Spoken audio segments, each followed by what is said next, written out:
Hello, can you hear me okay? Yeah. Do you guys want to just come up here? There's a lot of room. Are you sure? Okay. I am Chris Humphreys. I am one of the engineering managers here at ServiceTitan. Thank you for all of the ServiceTitan developers for showing up in support. Go team. And also thank you for everyone else coming to join us. We appreciate your attendance, and I'm looking forward to sharing a few thoughts with you on some crazy topics. One of the things that I do want to mention is ServiceTitan is looking for additional help in the area of software development. So if anyone is interested, hang around afterward, talk to some of these mini software developers from ServiceTitan, and they'll tell you how great it is. Right? Yes. Yeah? Okay. Oh yeah. Okay, so let's jump right in here.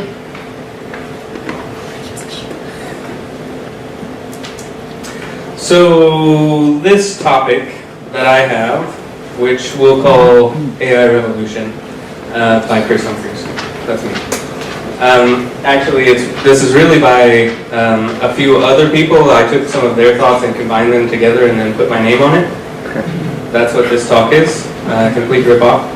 And if you want to find the original sources, you can do so. They're linked here, and I'll provide the link to this presentation that you can go look at so you can see the links to all of these things. But has anybody read or heard of this blog called Wait But Why, written by a guy named Tim Urban? No? Okay, cool. That's actually nice because then I know you haven't seen this material before I deliver it now. He has this talk on, or this lengthy blog post on artificial intelligence, and I'm going to be going over some of that content. So there are a couple of ways to kind of deliver this. One is this very elegant, just an artist would take this perfect delivery, wrap it all up in a bow, and deliver it, and it would be something that everyone would be super excited to receive. Or there's this approach that is more like the one that I plan to take, where it starts out looking somewhat similar to but then kind of takes a different turn. So this is what I have in mind here. So bear with me. Let me know if you want me to speed up or slow down as we go through this. There's this quote, I don't know if you guys way in the back who refuse to move forward can read it or not, which says, "We are on the edge of change comparable to the rise of human life on Earth." I like this quote because it's like big, nice and impactful. One of the things that I think about this, so we've got these two axes here, human progress on the y-axis and time on the x-axis. What does it feel like to stand here as we are, on the verge of this change? As this shows, it's just kind of like, you can't really tell what's happening. If you just look at what's been happening, it's not really all that exciting, not really all that impactful. So, to kind of illustrate what I'm talking about, let's imagine that we have access to a time machine.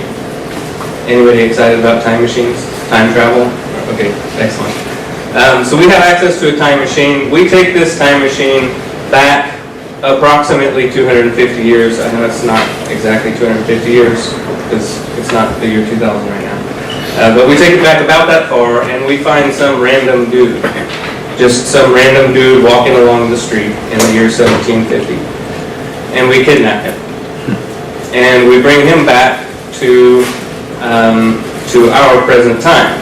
So he comes from a time where we have a permanent power outage. All forms of, or long distance communication consists of yelling really loud or smoke signals or walking a message a very long distance over some hopefully created roads. All major forms of transportation run on hay, yay renewable energy. So then we bring him back to now. He is walking around with us, and we watch his mind melt. As he watches these shiny capsules whiz by at high speeds, he has this conversation with someone who was on the other side of the country or the world earlier in the same day. We let him observe a sporting event that is happening live on the other side of the world. We show him recordings of classical music from 100 years ago, and this is all before we pull this magical wizard rectangle, out of our pockets and let him watch. Just in amazement, he can, have a video conversation with someone again on the other side of the world. He can watch this mystical blue dot follow him around on a map as he moves around. All of this is before we even start to explain things like the internet, the International Space Station, the Large Hadron Collider, nuclear weapons, general relativity. This is a lot to take in. What would this be like for this dude we picked up back in 1750? Surprising, I think, is one word for it. Shocking, mind-blowing, sure. I think he might die. So let's just say he dies. But it's a happy ending. He comes back to life, and he's really jealous of this experience that we were able to have by, killing him, by blowing his mind. And he wants to have the same experience. So he says, hey guys, can I borrow your time machine? Okay, sure. Just bring it back before you took it. He borrows the time machine, and he goes back roughly the same amount of time, 250 years. 1500, he picks up some random dude off the street, he brings him back to 1750. Then we want to think about kind of what that would be like. So, there were some significant advancements made between 1500 and 1750. The Earth is no longer the center of the universe. There were some significant advancements in weaponry, like guns that shoot without you having to light something. And some significant changes in maps. You would probably be surprised by how committed Europe ended up being to the whole imperialism fad. I think this would be shocking, mind-blowing, but would he die? I would say no. No, he wouldn't die. So then here's this question I like to ask. How far would he have to go back in order to kill someone? I know you probably all have ideas in your mind. I have the answer. It's 12,000 BC. Exactly 12, no, it's somewhere around 12,000 BC. He goes back that far where we're basically in the hunter-gatherer stage. We're more or less just another animal species. He then brings someone back to 1750, his time, after the first agricultural revolution, where we have cities and civilizations, towering churches, ocean-crossing ships, this whole new concept of being inside. This enormous mountain of collective knowledge. I think that would be enough to kill him. So, then let's say it does kill him. He comes back to life and he says, hey, 1750 dude, can I borrow this time machine? I'm going to do the same thing. And he takes it back roughly the same amount of time to 24,000 BC. And that guy that he brings back to his time just says, what's new?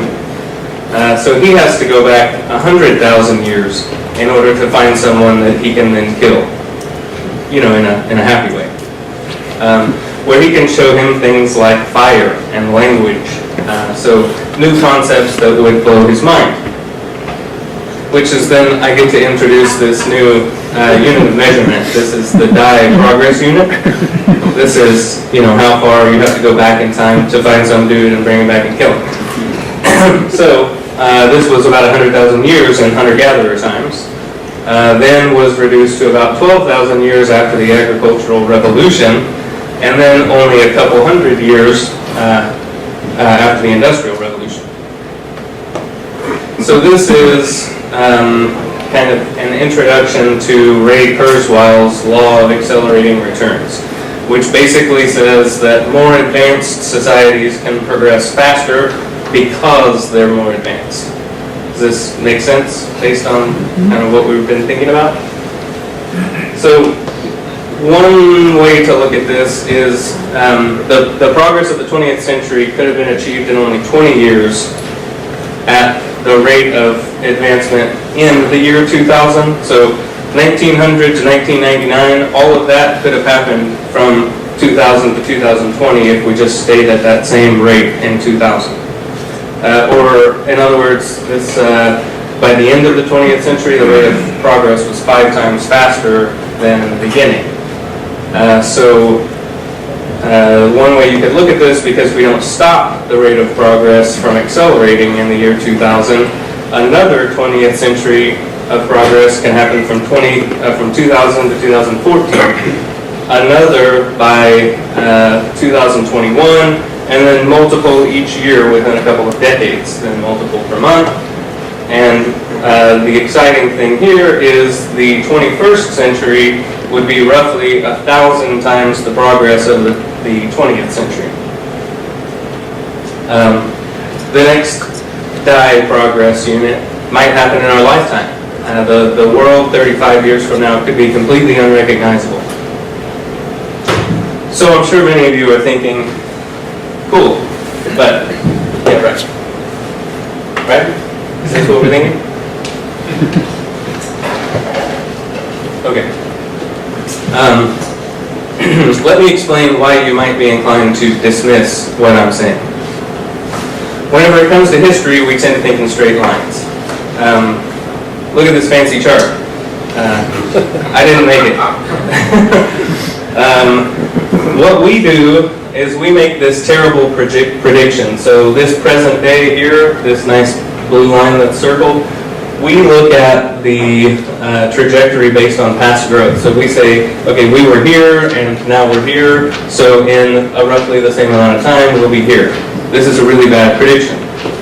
A better, but still bad prediction is if we say, okay, right now we're advancing at about this rate, so let's look out this far. Also a bad prediction.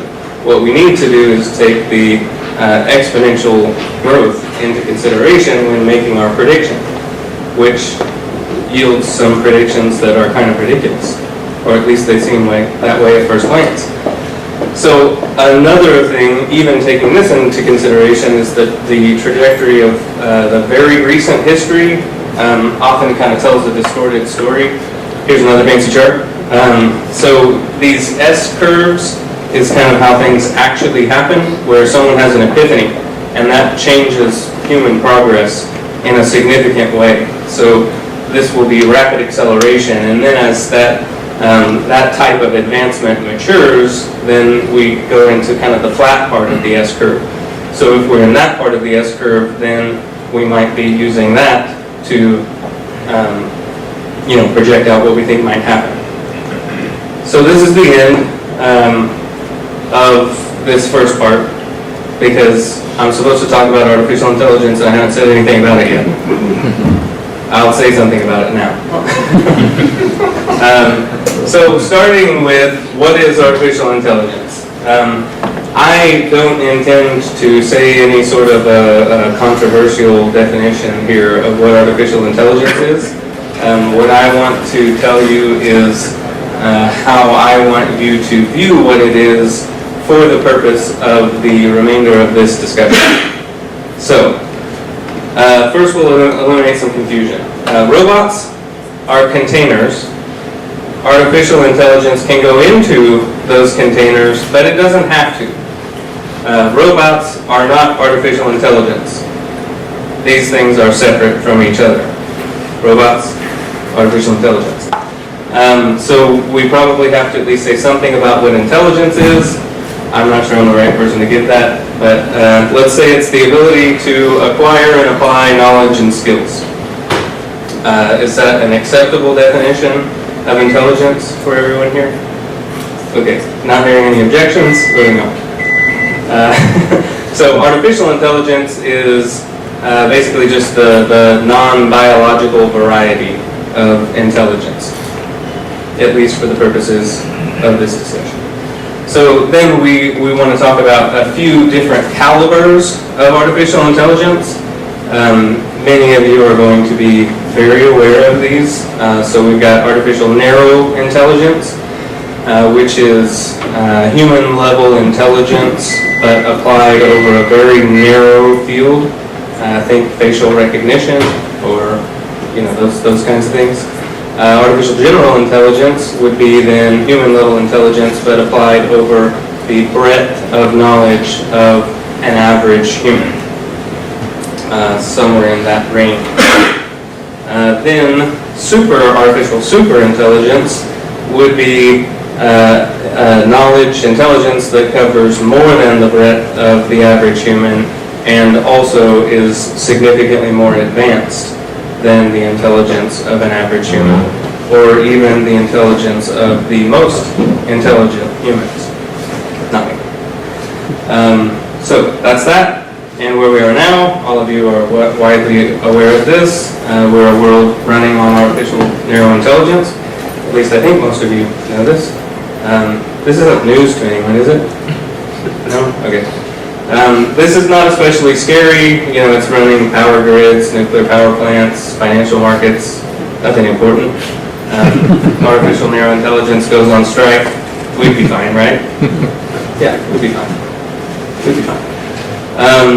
While artificial narrow intelligence doesn't have the capability to cause an existential threat, we should see this increasingly large and complex ecosystem of relatively harmless artificial narrow intelligence as a precursor to the world-altering hurricane that's on the way. I wish I made this up because I kind of like the way it sounds, but it wasn't me. It was the author of the Wait But Why article.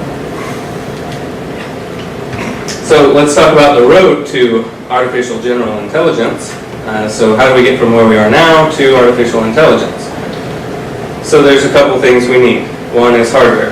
We're not quite there yet. I'll talk about that. Software. We're also not quite there yet. I'll talk about that. Data, hey, this is one thing we've got covered. Thanks to the internet. Thank you, internet. So hardware. The brain, the human brain, at least some of ours, are capable of doing around 10 quadrillion calculations per second.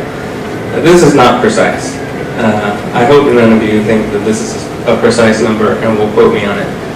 This is a range, somewhere in this ballpark.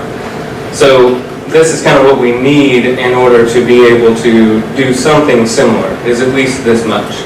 And since we don't know exactly how the human mind works yet, we probably need a little bit more than that, in order to really figure things out, to make up for our lack of knowledge about how things really work. There are a few supercomputers in existence. China had one the last time I gave this talk that was the fastest at around 34 quadrillion calculations per second. It uses a little bit more power than the human mind, takes up a little bit more space, and costs a little bit more.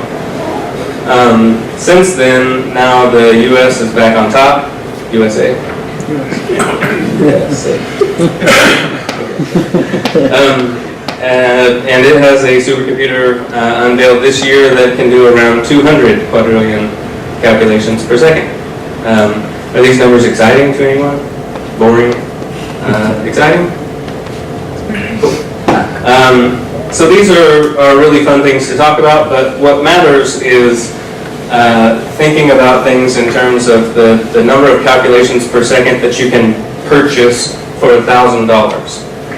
And the reason why this is important is because software developers need to be able to go buy a computer that's roughly equivalent to the processing power of the human brain.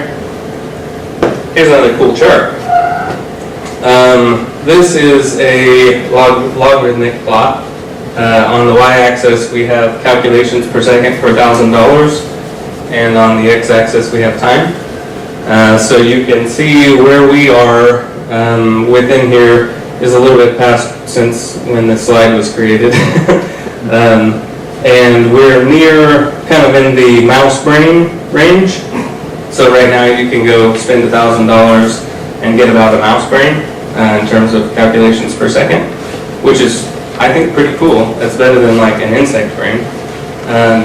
And then you'll notice once we get in here in the 2020 to 2025 range is when we will be able to purchase, a human mind for about $1,000. So, brains for sale, $1,000.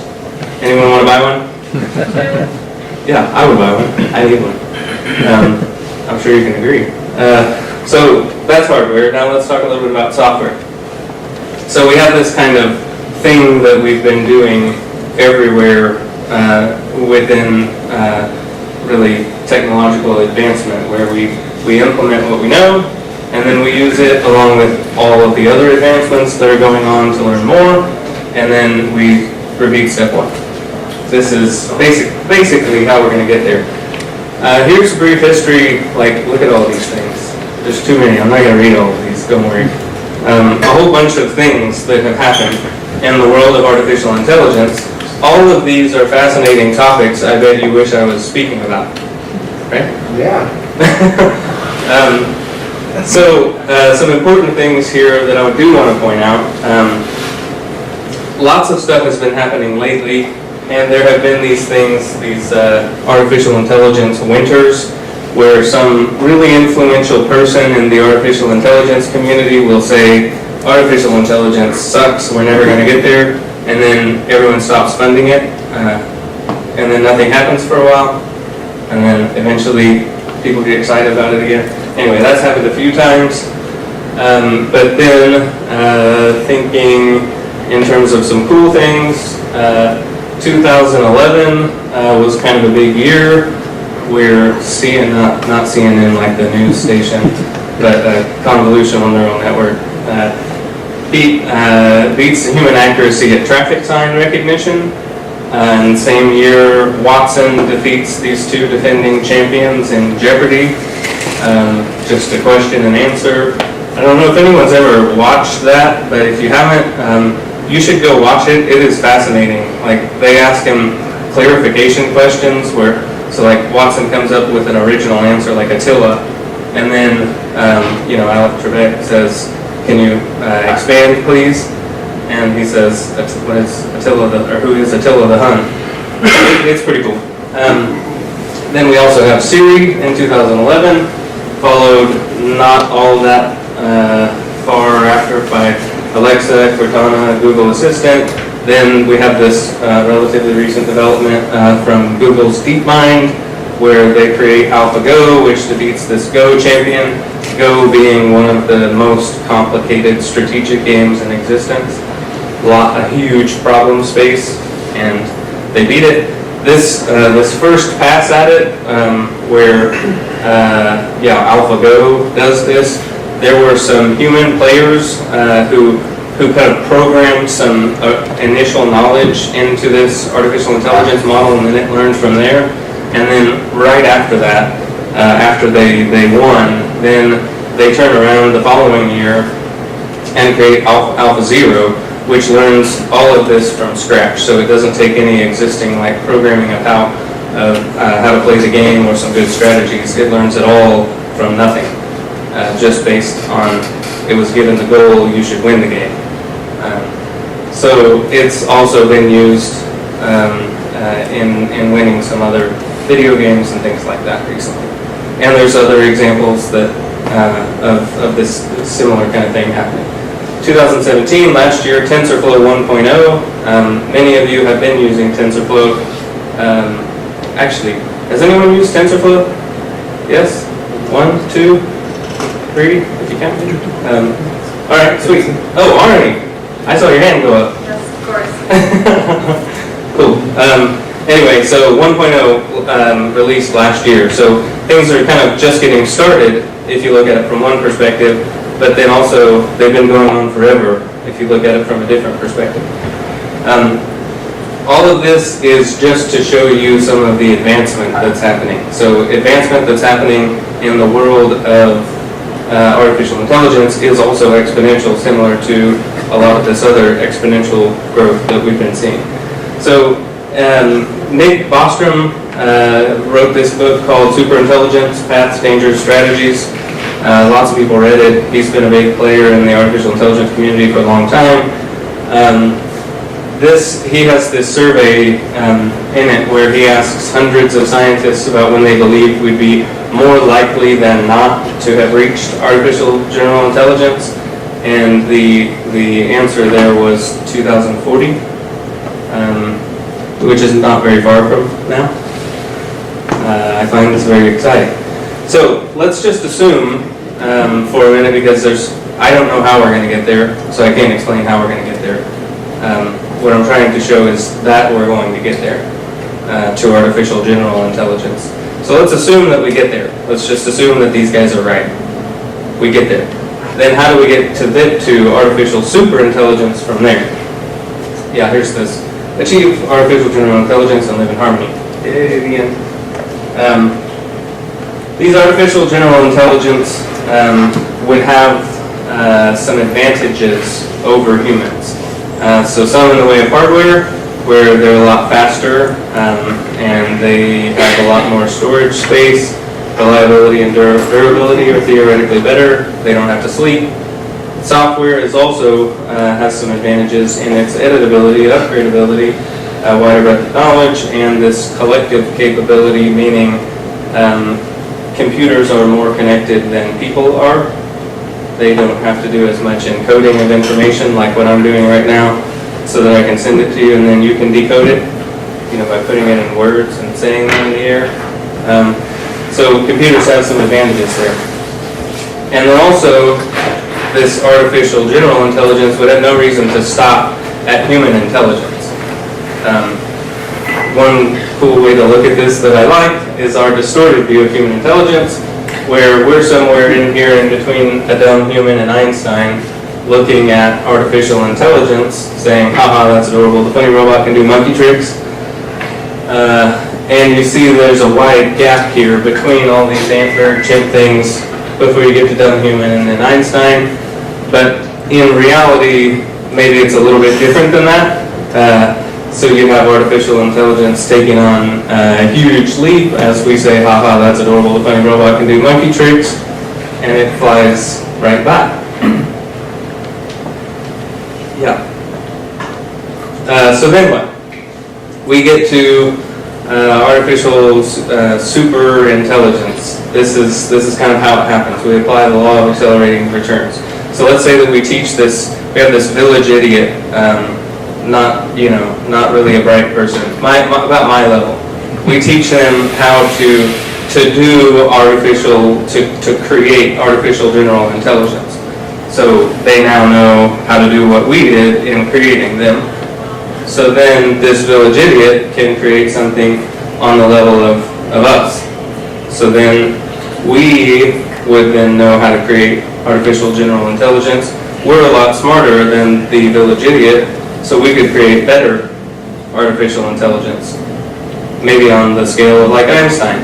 Then Einstein, if his goal in life were to create artificial general intelligence, he would probably be able to do a little bit better than us. So, when? Let's talk a little bit about timeline. This artificial general intelligence to superintelligence should be quite a bit faster than narrow to general. Think about it on kind of this scale, where we give birth to this first artificial general intelligence, like on the scale of a human 4-year-old. Within an hour, it pumps out the grand theory of physics that unifies general relativity and quantum mechanics. 90 minutes later, it's 170,000 times more intelligent than a human. We have these kind of ways of looking at how smart people are. So 85 is stupid. 130 is smart. Wouldn't that be nice if I was that smart? I'd be happy. We don't really have a word for 12,952. What would we call that person if they were that smart? What? Skynet. Skynet, yeah, exactly.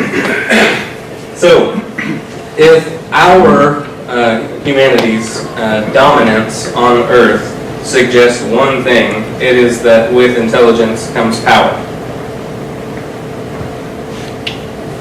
Artificial superintelligence would theoretically be the most intelligent being in the history of life on Earth, and this might happen in the next few decades. So, a little bit more about this, kind of how to put it in perspective here. Look at this nice little intelligence staircase. We have this ant down here, a chicken right here, a monkey, and then we're like one step up from the monkey. Superintelligence, where it would go, so here's this biological range down here. We have this ant, chicken, monkey, and us. Artificial superintelligence would be, up here, a few steps up. The reason why I bring this up, if you think about a monkey, monkeys are actually pretty smart. We can teach them things like how to communicate with humans, so sign language and those types of things. They're pretty smart. I think they're pretty smart. If you try to explain the concept of a building, you could get them to communicate like what a building is and use sign language to say that's a building. But they would have no hope of understanding that that building was created by humans, or that anything could possibly create that type of a structure. Any structure like that must have always existed. It was natural. So this is, we are one step, above the monkey. Artificial superintelligence would be many, many, many steps above us.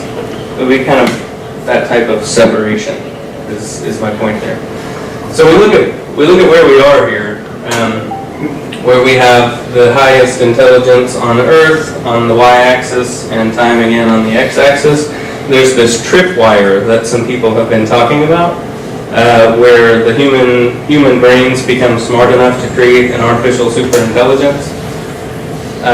Most experts in this arena would say it's not a question of if this will happen, but more a question of when this will happen. So where does that leave us? I know you're all wondering why are we talking about any of this. So here's this balance beam of life. Okay, so we are like just balancing on this balance beam like every other species before us, and eventually everyone falls off of the balance beam and becomes extinct. This has happened for almost every species. 99.9 something % of species have gone extinct. And, if you just look at the odds, so will we. What this could do for us, what an artificial superintelligence could do for us, is maybe give us a hope of moving to the other side. This artificial superintelligence that, we would be asking questions like, I dropped my pencil off the desk, how can I solve the pencil fell off the desk problem? And the artificial superintelligence would just pick it back up and set it on the desk, and it wouldn't actually be a pencil, it'd be cancer. Or whatever the biggest problems of our time are, we would say, hey, how do I, and it would, that's all. This is the point here. So anyway, what does this mean? Immortality is possible. I would encourage you to dig into these guys' thoughts on this and let me know what you think after digesting all of the material. Do it. I want to talk about it. But one thing that a lot of experts agree on is an artificial superintelligence will cause us to fall off the balance beam. It's just which way are we going to fall? That's kind of the exciting or terrifying part. So when is this going to happen? Again, we mentioned the 2040 for artificial general intelligence, according to hundreds of scientists. This median expert prediction for artificial superintelligence is 2060. Not very far after 2040.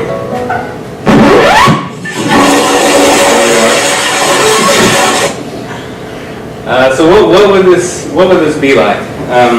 So Nick Bostrom is one of the guys that I've quoted here, and he has this book on superintelligence, which is fascinating, and I encourage you to read it.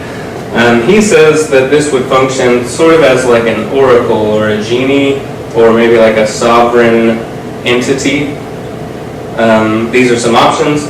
Ray Kurzweil, he's the guy who wrote The Singularity is Near and How to Create a Mind, some other really great books that I recommend. He has another theory, kind of in the form of brain expansion. There are people actually working on this, like there's a company called Neuralink, funded by Elon Musk, who they are actively working on direct interaction with the brain. So these same type of exponential advancements that are happening everywhere are happening with our ability to monitor and stimulate the brain. And the reason why I say monitor and stimulate is what we're talking about is two-way communication directly with your brain. No need to encode things into words and say them out loud or type them on a keyboard. Your thoughts could be shared with someone, the internet, so you could ask a question. You could get a response back directly. I know this might sound crazy, but I do think we're headed this direction. So we have about 300 million pattern recognizers in our brain, these cortical columns made up of like 100 neurons. There's like 300 million of these pattern recognizers in our brain, and this is limited by what we can fit in here without, killing all mothers when we're born. Even with this nice evolutionary advancement of a giant forehead that some of us have, this and the neocortex consumes all of the space in our brain. What we could then do once we have this direct brain-computer interface is we could expand our neocortex. We wouldn't have to be so dumb anymore. We could become super intelligent.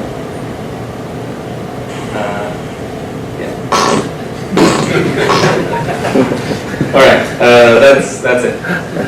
Thanks, guys. All